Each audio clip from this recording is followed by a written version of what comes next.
This story is a very pathetic one. This is Wisdom Obodo Agu, a 5-year-old boy who was very smart, promising, and loved by many. He was a big source of joy to his family because of his intelligence. His father fondly called him "boy with too much sense." Everything was going on fine for the family until the 26th of July 2025, when Wisdom's father Jude received a distress phone call from his wife, urging him to come home as quickly as possible, that his son was nowhere to be found.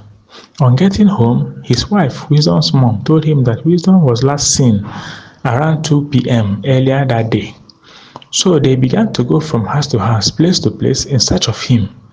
They even formed a search party together with their neighbors and searched every nook and cranny of their community, both bushes and hills. They searched and searched, all to no avail. So they began to interrogate other children in the neighborhood to know if someone had a clue as to where he might be. This was when everything started making sense.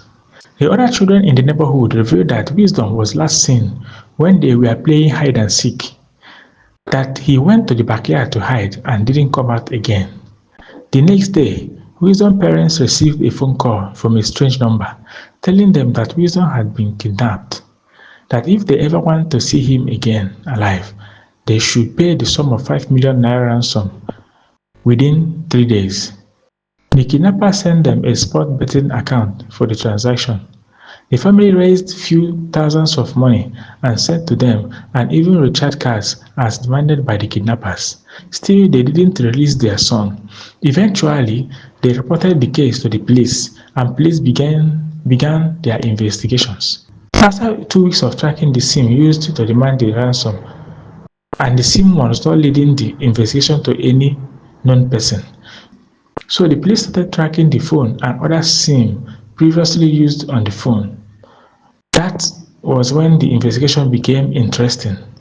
So guys, this is where the investigation got interesting. Now, the police discovered a particular SIM that was used previously on the phone.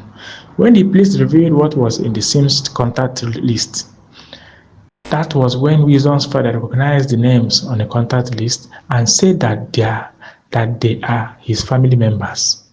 He further said that all his family members are involved in the search to find Wisdom, and little did he know that someone among them was the culprit. Now, it was clear that one of his family members was behind the whole kidnapping saga. The owner of the phone was identified and was indeed the first cousin to Wisdom, Ikedi Obodo Agu. This revelation sent cold shivers down the spine of everyone. He was arrested. At first, he denied being involved in the kidnapping. According to him, he saw that Wisdom's parents were being called by strangers to send money. So he bought his own SIM and started calling them too, just to prank them and extort some money from them. He was asked where he bought the SIM and how much he bought it. He said he bought the SIM at the rate of 10,000 naira at 9th Mile, Enugu. He was still denying involvement in the whole kidnapping, but the evidence was alarming, and after rigorous interrogation, he confessed to the crime. At first, he said that he gave out the boy to a Hausa man for free. What he said in the morning was not corresponding with whatever he would say in the evening. At the end, he confessed that he did not give it out to any Hausa man, that he had killed the little boy and buried him in a shallow grave. That was when they came to terms that he has been kidnapped and brutally murdered by his own first cousin.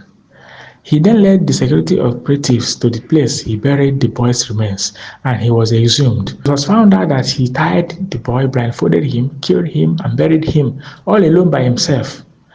He will soon be charged